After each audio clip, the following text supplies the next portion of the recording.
अध्याय 11 विश्वरूप दर्शन योग। अर्जुन ने कहा, हे भगवान, आपने जो मुझे आत्मा, ब्रह्म और योग के बारे में विस्तार से बताया है, उससे मेरा मोह नष्ट हो गया है। अब मैं आपकी वह दिव्य रूप दृष्टि देखना चाहता हूँ जिससे आप ये संपूर्ण सृष्टि व्याप्त करते हैं। यदि आप समझे कि मैं उसे देखने योग्य हूँ, तो कृपया मुझे अपनी दिव्य विश्वरूप दृष्टि दिखाए।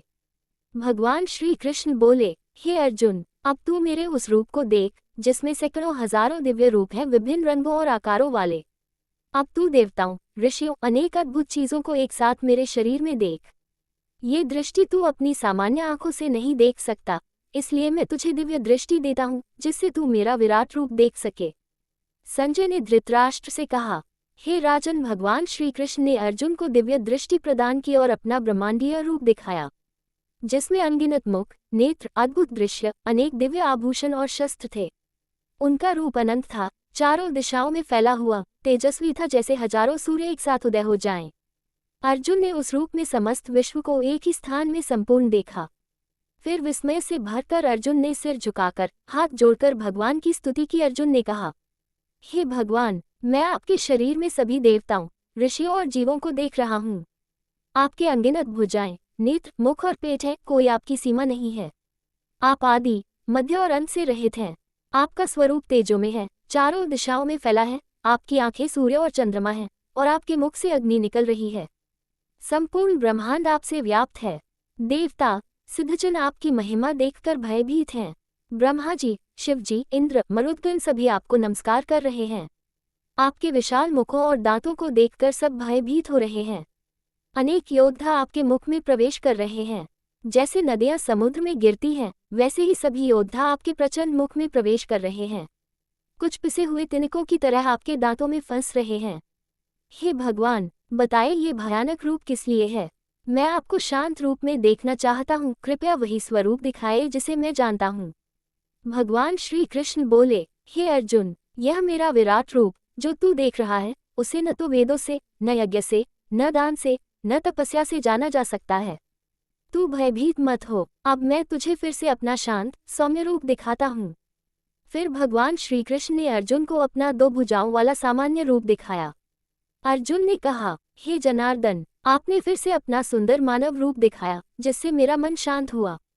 भगवान श्री कृष्ण बोले, हे अर्जुन, ये रूप जो तूने देखा है, इसे देखना बहुत कठिन है।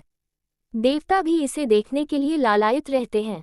इस रूप को केवल अनन्य भक्ति से जाना जा सकता है, देखा जा सकता है और अनुभव किया जा सकता है। जो मुझ में मन लगाकर अनन्य प्रेम से मेरी भक्ति करता है, जो सबका हित चाहता है, वह मुझे प्राप्त करता है। अध्याय 11 समाप्त हुआ। अध्याय 12 भक्ति योग। अर्जुन ने पूछा, हे श्री कृष्ण, वे भक्त जो आपके निराकार ब्रह्म रूप की उपासना करते हैं और वे जो आपके साकार रूप की भक्ति करते हैं, उनमें से कौन अधिक श्रेष्ठ है? भगवान श्री कृष्ण ने उत्तर दिया, जो लोग मेरा साकार रूप मन में स्थिर करके श्रद्धा से भक्ति करते हैं, वे मुझे अत्यंत प्रिय हैं। और जो लोग अविनाशी, निराकार, अव्यक्त, सर्वव्यापी, अचल, नित्य ब्रह्म का ध्यान करते हैं, वे भी मुझे प्राप्त करते हैं। लेकिन उनका मार्ग कठिन है, क्योंकि निराकार ब्रह्म की उपासना करना देहधारी जीवों के लिए कठिन है। इसलिए जो मुझ में मन लगाते हैं, मुझ पर श्रद्धा रखते हैं, मेरी भक्ति करते हैं, वे मुझे शीघ्र प्राप्त करते हैं। यदि तू मुझ में मन नहीं लगा सकता, तो अभ्यास करके मेरा स्मरण कर। यदि अभ्यास में भी तू असमर्थ है, तो मेरे लिए कर्म कर, मेरी सेवा कर। और यदि यह भी संभव न हो, तो तू अपने सभी कर्मों का फल मुझे अर्पण कर दे, यही तेरे लिए श्रेष्ठ होगा। ज्ञान तप से श्रेष्ठ है, ध्यान ज्ञान से श्रेष्ठ है, और फल का त्याग ध्यान से भी श्रेष्ठ है। त्याग से मन की शांति मिलती है। अब मैं तुझे उन भक्तों के गुण बताता हूँ जो मुझे अत्यंत प्रिय हैं। जो किसी से द्वेष नहीं करता, जो सबका मित्र है, करुणामय, अहंकार रहित, सुख दुख में सम, क्षमाशील और संतुष्ट है, आत्मनियंत्रित है, मन और बुद्धि से मुझ में स्थिर है, मेरी भक्ति करता है, वह मुझे अत्यंत प्रिय है। जो किसी को भय नहीं देता, न स्वयं किसी से डरता है, जो हर्ष, द्वेष, दुख और लाभ हानि से ऊपर है, वह भी मुझे प्रिय है। जो संतुष्ट रहता है, स्थिर बुद्धि वाला है, जो मेरे शरणागत होकर कर्म करता है और मुझ में पूर्ण विश्वास रखता है, वह मुझे अत्यंत प्रिय है।